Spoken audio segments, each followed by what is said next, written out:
Hello, আসসালামু আলাইকুম। শখের খামার ফরিদপুর থেকে ছোট্ট একটা শর্ট ভিডিও নিয়ে চলে আসলাম। তো আজকে হচ্ছে আমার ব্রয়লার মুরগির বয়স 27 দিন চলতেছে।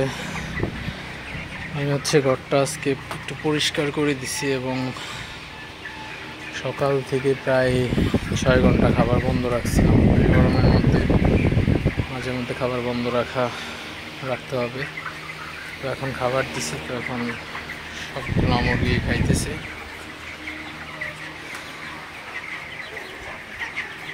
তো মুরগিগুলো মাশাআল্লাহ ভালো আছে, সবগুলাই সুস্থ আছে মোটামুটি। তো সবগুলাকেই একদম স্প্রে করে পানি দিয়ে ভিজাই দেওয়া হয়েছে। তো ভিজাই দেওয়ার পরে মুরগিগুলো এখন একদম একটু ঠান্ডা আছে শরীরটা। ব্রয়লার মুরগির শরীর এমনিতেই তো গরম থাকে, তো দেখতে পাচ্ছেন কি সুন্দরভাবে খাইতেছে সবগুলা। তো ব্রয়লার মুরগির শরীর এমনিতেই গরম থাকে, তো আরও এখন হচ্ছে প্রচুর পরিমাণে গরম। এই গরমে হিট স্ট্রোক যাতে না করে, তো এজন্য হচ্ছে মাঝে মধ্যে পানি দিয়ে ভিজাই দিতে হবে। তো পানি বলতে স্প্রে মেশিন দিয়ে স্প্রে করে দিতে হবে, আপনারা আবার এমনি পানি মারেন না। তো মুরগিগুলো সবই খাইতেছে এখন।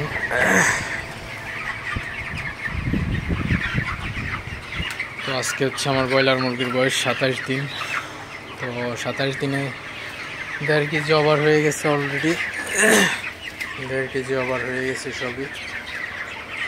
তো এখন বিক্রি করে দিব হচ্ছে আর 7 থেকে 8 দিন পরে বিক্রি করে দিব। তো 2 কেজি 200-300 এমন হলে বিক্রি করে দিব।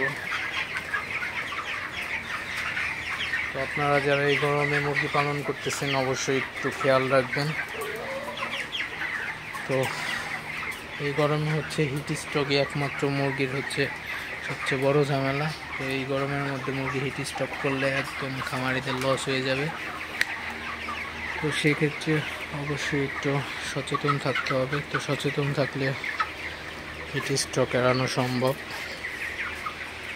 তো ভিডিওটি বেশি বড় করব না, সবাই ভালো থাকবেন, সুস্থ থাকবেন। শখের খামার ফরিদপুর চ্যানেলটা অবশ্যই সাবস্ক্রাইব করবেন, লাইক করবেন, কমেন্ট করবেন এবং শেয়ার করে অন্য ভাইদের দেখার সুযোগ করে দিবেন। দেখা হবে অন্য কোনো ভিডিওতে। আল্লাহ হাফিজ।